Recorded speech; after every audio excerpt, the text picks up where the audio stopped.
Hi ಎಲ್ರಿಗೂ ನಮಸ್ಕಾರ. ದ್ವೇಷದ ಧಗೆಗೆ ಪ್ರೀತಿಯ ಹೋಕುಳಿ ಭಾಗ 8. ಧರಣಿ ಹಾಗೂ ಸುಲೋಚನಾ ದುರ್ಗಾ ಪರಮೇಶ್ವರಿಯ ದೇವಸ್ಥಾನಕ್ಕೆ ಬಂದಿದ್ದರು. ಶಿವಂ ಹಾಗೂ ಧರಣಿ ಹೆಸರಿನಲ್ಲಿ ಒಂದು ಪೂಜೆ ಇರಿಸಿದ್ದರು ಸುಲೋಚನಾ. ಹಾಗೆಯೇ ಚತುರ್ವೇದಿ ಮನೆತನಕ್ಕೆ ಪರಿಚಯದ ಗುರುಗಳನ್ನು ಭೇಟಿ ಮಾಡಲು ಬಂದಿದ್ದರು. ಗುರುಗಳೇ, ನೀವು ಹೇಳಿದಂತೆ ಅದೇ ದಿನ ಬೇರೆ ಹುಡುಗಿಯೊಂದಿಗೆ ನನ್ನ ಮಗನ ಮದುವೆ ಆಯಿತು. ಆದರೆ ಅವನ ಕೋಪದ ತಾಪ ಇನ್ನೂ ಕಡಿಮೆಯಾಗಿಲ್ಲ. ಈ ಹುಡುಗಿಯನ್ನು ಹೆಂಡತಿ ಎಂದು ಒಪ್ಪಿಕೊಳ್ಳಲು ತಯಾರಿಲ್ಲ ಅವನು. ಇವಳ ಮೇಲೆ ಯಾವುದೇ ರೀತಿಯ ಪ್ರೀತಿ ಕಾಳಜಿ ಇಲ್ಲ. ಹೀಗಾದರೆ ಮುಂದೆ ಈ ಹುಡುಗಿಯ ಜೀವನ ಹೇಗೆ ಎಂಬ ಭಯವಾಗುತ್ತಿದೆ ನನಗೆ ಎಂದು ಹನಿಗಣ್ಣಾದರು ಸುಲೋಚನಾ. ಧರಣಿಯದು ಅದೇ ಕಳಹೀನ ಮುಖ. ಮೆಲ್ಲಗೆ ಮಂದಹಾಸ ಬೀರುತ್ತಾ ಕಣ್ಣು ತೆರೆದ. ಗುರುಗಳ ಮುಖದಲ್ಲಿ ಮಿಂಚುವ ದೇವರ ಕಳೆ. ನೋಡು ತಾಯಿ, ನೀನು ಹೀಗೆ ಕಣ್ಣೀರು ಸುರಿಸುತ್ತಾ ಕುಳಿತರೆ ಆ ಮಗುವಿಗೆ ಧೈರ್ಯ ತುಂಬುವವರ್ಯಾರು? ಎಲ್ಲವೂ ತಕ್ಷಣವೇ ಬದಲಾಗಬೇಕು ಎಂದರೆ ಆಗದು. ಸಮಯ ಬೇಕಾಗುತ್ತದೆ. ಒಳ್ಳೆಯ ಗಳಿಗೆಗಾಗಿ ಕಾಯಬೇಕು ಎಂದು ಧರಣಿಯ ಕಡೆ ನೋಡಿದ ಗುರುಗಳು, ನೋಡು ಮಗು, ನೀನು ಹೀಗೆ ಮಂಕಾಗಿ ಕುಳಿತರೆ ಆಗದು. ನೀನು ಕೇಳಿದ್ದೆಲ್ಲ ಸತ್ಯ ಅಲ್ಲ. ಸತ್ಯ ಬೂದಿ ಮುಚ್ಚಿದ ಕೆಂಡದಂತೆ.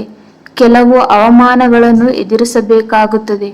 ಆದರೆ ಸತ್ಯ ತಿಳಿದುಕೊಳ್ಳುವಷ್ಟು ತಾಳ್ಮೆ ಬೇಕು ಎಂದ ಗುರುಗಳು ಮತ್ತೆ ಧ್ಯಾನಕ್ಕೆ ಕುಳಿತರು. ಮನಸ್ಸೆಲ್ಲ ದುಗುಡುವನ್ನು ಹೊತ್ತುಕೊಂಡು ಬಂದಿದ್ದ ಧರಣಿ ಈಗ ಸ್ವಲ್ಪ ನೆಮ್ಮದಿಯಾಗಿದ್ದಳು. ದೇವಸ್ಥಾನದ ಕಲ್ಯಾಣಿಯ ಬಳಿ ಒಬ್ಬಳೇ ಯೋಚಿಸುತ್ತಾ ಕುಳಿತಿದ್ದಳು. ಯಾವ ವಿಷಯ ನಾನಂದುಕೊಂಡಿದ್ದು ಸತ್ಯವಲ್ಲ.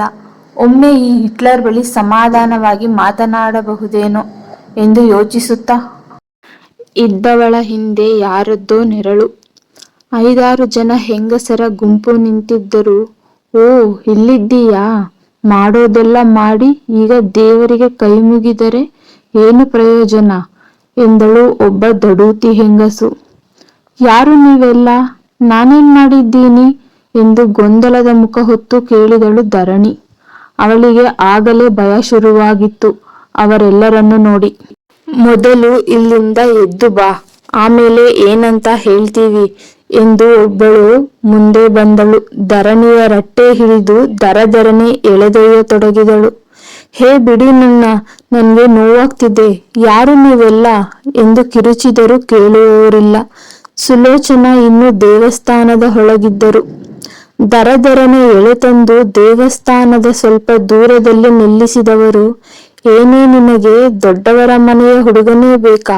ಹಾಸಿಗೆ ಇದ್ದಷ್ಟು ಕಾಲು ಚಾಚುವುದು ಬಿಟ್ಟು ನಾಟಕ ಮಾಡಿ ಚತುರ್ವೇದಿ ಮನೆ ಸೇರಿಕೊಂಡಿದ್ದೀಯಾ? ನಿನ್ನ ಸುಮ್ಮನೆ ಬಿಡಬೇಕಾ? ಅವರು ನಮಗೆ ಅನ್ನ ಕೊಟ್ಟವರು, ಅವರಿಗೆ ನೋವಾದರೆ ಬಿಡ್ತೀವಾ ಎಂದು ಹೆಂಗಸಿನ ಕೈಯೊಳಗೆ ಧರಣಿಯ ತೋಳು ನಲುಗಿತು. ಗಟ್ಟಿಯಾಗಿ ಒತ್ತಿ ಹಿಡಿದಿದ್ದಳು. ನೋಡುತ್ತಿದ್ದಂತೆ ಇನ್ನೊಂದು ಹೆಂಗಸಿನ ಕೈಯಲ್ಲಿದ್ದ ಕಪ್ಪನೆಯ ಬಣ್ಣ ಧರಣಿಯ ಒಂದು ಬದಿ ಮುಖಕ್ಕೆ ಬಳಿದು ಬಿಟ್ಟಳು. ಪ್ಲೀಸ್ ಬಿಡಿ ನನ್ನ ಅಮ್ಮ ಎಂದು ಗೋಗರೆಯುತ್ತಿತ್ತು ಹುಡುಗಿ. ಅವಳ ಬಟ್ಟೆಗೆಲ್ಲ ಕಪ್ಪು ಬಣ್ಣ ಹಾಕಲು ಶುರು ಮಾಡಿದ್ದರು. ದಮಯಂತಿಯ ಕುರುಟು ಕಾಂಚಾಣ ಕರುಣೆ ಇಲ್ಲದೆ ತನ್ನ ಅಟ್ಟಹಾಸ ಮೆರೆದಿತ್ತು. ಅದೇ ಸಮಯಕ್ಕೆ ಸರಿಯಾಗಿ ಶಿವಮ್ನ ಕಾರು ದೇವಸ್ಥಾನದ ಮುಂದೆ ಬಂದು ನಿಂತಿತ್ತು. ಕಾರಿನಿಂದ ಇಳಿದವನು ದೇವಸ್ಥಾನದ ಮೆಟ್ಟಿಲು ಹತ್ತಬೇಕು ಎನ್ನುವಾಗ ಕೇಳಿತು ಆ ಧ್ವನಿ. ಬಿಡಿ ನಾನ್ಯಾವ ತಪ್ಪು ಮಾಡಿಲ್ಲ. ಧರಣಿ ಎಂದವ ತಕ್ಷಣ ಅತ್ತ ಕಡೆ ಓಡಿದ. ಅವಳ ಧ್ವನಿ ಅಚ್ಚಳಿಯದೆ ಉಳಿದಿದೆ ಅವನೆದೆಯಲ್ಲಿ. ಬಿಡಿ ಬಿಡಿ ಎಂದು ಅರಚುತ್ತಿದ್ದ ಧರಣಿಯ ಕೈ ಹಿಡಿದು ತಕ್ಷಣ ತನ್ನ ಕಡೆ ಎಳೆದುಕೊಂಡು ತನ್ನ ಬೆನ್ನ ಹಿಂದೆ ನಿಲ್ಲಿಸಿಕೊಂಡಿದ್ದ ಶಿವಂ. ಕೇಡು ಮಾಡಲು ಬಂದವರು ಶಿವಂನನ್ನು ಅಲ್ಲಿ ನೋಡಿ ದಿಗ್ಭ್ರಾಂತರಾದರು. ಯಾರು ನೀವೆಲ್ಲ? ಯಾಕಾಗಿ ಅವಳಿಗೆ ಹಿಂಸೆ ಮಾಡ್ತಿದ್ದೀರಾ ಎಂದವನ ಪ್ರತಿಧ್ವನಿ ಇಡೀ ದೇವಸ್ಥಾನ ಮುಳುಗಿತ್ತು. ಮಗನ ಕೂಗಿಗೆ ಅಲ್ಲಿಗೆ ಓಡಿ ಬಂದಿದ್ದರು ಸುಲೋಚನಾ. ಧರಣಿ, ಏನಮ್ಮ ಇದೆಲ್ಲ? ಏನ್ ಮಾಡ್ಕೊಂಡೆ? ಯಾರು ಇವರೆಲ್ಲ ಎಂದವರ ಧ್ವನಿ ನಡುಗಿತು. ಹೆದರಿ ಸುಲೋಚನರನ್ನು ತಬ್ಬಿತು ಹುಡುಗಿ. ಅದು ನಾವು ನಿಮ್ಮ ಕಂಪನಿಯಲ್ಲೇ ಕೆಲಸ ಮಾಡುವವರು. ನಿಮಗೆ ಈ ಹುಡುಗಿಯಿಂದ ಮೋಸವಾಗಿದೆ ಎಂದು ತಿಳಿಯಿತು. ಅದಕ್ಕೆ ಎಂದು ಮುಂದುವರೆಸುವ ಮೊದಲು ಶಟ್ ಅಪ್ ಎಂದು ತನ್ನ ಕೈ ತೋರಿಸಿ ಗುಡುಗಿದ ಶಿವಂ. ಯಾರು ಹೇಳಿದ್ದು ಮೋಸವಾಗಿದೆ ಎಂದು? Gone mad. ನಾನು ನಿಮ್ಮ ಬಳಿ ನ್ಯಾಯ ಕೇಳಿಕೊಂಡು ಬಂದಿದ್ನ. ಮತ್ತೆ ಯಾಕೆ ನನ್ನ ಸಂಸಾರದ ವಿಷಯದಲ್ಲಿ ಮೂಗು ತೂರಿಸುತ್ತೀರಾ ಎಲ್ಲರೂ? ಇದೇ ಕೊನೆ. ಇನ್ನೊಂದು ಸಾರಿ ಅವಳ ಸುದ್ದಿಗೆ ಬಂದರೆ ಪರಿಣಾಮ ನೆಟ್ಟಗಿರಲ್ಲ.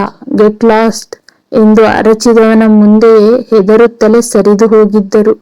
ತನ್ನ ತಾಯಿಯ ತೋಳಲ್ಲಿ ಇನ್ನೂ ಅಳುತ್ತಿದ್ದ ಹುಡುಗಿಯನ್ನು ನೋಡಿದ ಶಿವಂ ಮನಸ್ಸು ಮೃದುವಾಯಿತು.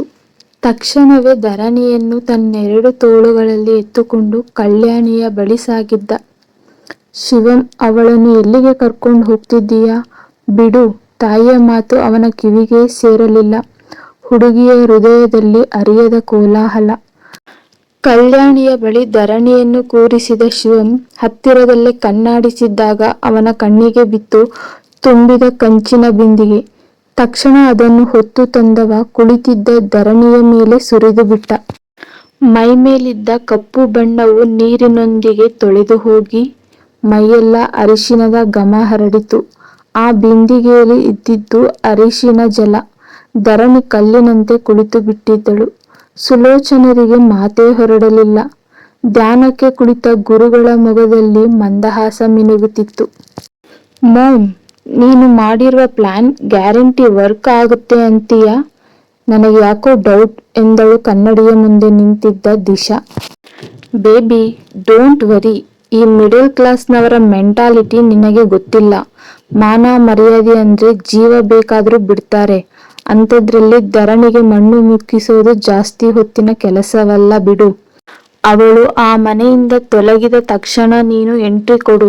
ಈಗ ಅವಳಿಗೆ ಆದ ಅವಮಾನ ಶಿವಂ ಕಿವಿಗೆ ಬೀಳದಂತೆ ನೋಡ್ಕೋಬೇಕು ಎಂದ ದಮಯಂತಿಯ ಗ್ರಹಚಾರ ಕೆಟ್ಟಿತು. ದಮಯಂತಿಯ ಫೋನ್ ರಿಂಗಾಯಿತು. ಹೆಲೋ ಎಂದು ರಾಗ ಮಾಡಿದವಳ ಕಿವಿಗೆ ಬಿದ್ದಿದ್ದು ದೇವಸ್ಥಾನಕ್ಕೆ ಶಿವಂ ಬಂದ ಸುದ್ದಿ. ಸತ್ಯ ತಿಳಿದರೆ ಅವನ ಕೋಪ ನೆನೆದು ದಮಯಂತಿ ಮೈ ಬೆವರಿತು. ಕತೆ ಮುಂದುವರಿಯುವುದು. ಕತೆ ಬರೆದಿರುವವರು ಪಲ್ಲವಿ. ಈ ಕತೆ ನಿಮಗೆ ಇಷ್ಟ ಆದಲ್ಲಿ ಲೈಕ್ ಮಾಡಿ, ಶೇರ್ ಮಾಡಿ ಹಾಗೂ ನನ್ನ ಚಾನೆಲ್ನ ಸಬ್ಸ್ಕ್ರೈಬ್ ಮಾಡಿ. ಯಾರೆಲ್ಲ ಇನ್ನೂ ಸಬ್ಸ್ಕ್ರೈಬ್ ಮಾಡ್ಕೊಳ್ದೆ ಕತೆ ಓದ್ತಾ ಇದ್ದೀರೋ ಪ್ಲೀಸ್ ಸಬ್ಸ್ಕ್ರೈಬ್ ಮಾಡ್ಕೊಂಡು ಕತೆ ಓದಿ. ಹಾಗೂ ಈ ಕತೆ ಬಗ್ಗೆ ಏನಾದರೂ ಅನಿಸಿಕೆ ಇದ್ರೆ ಕಮೆಂಟ್ ಮೂಲಕ ತಿಳಿಸಿ. Thank you.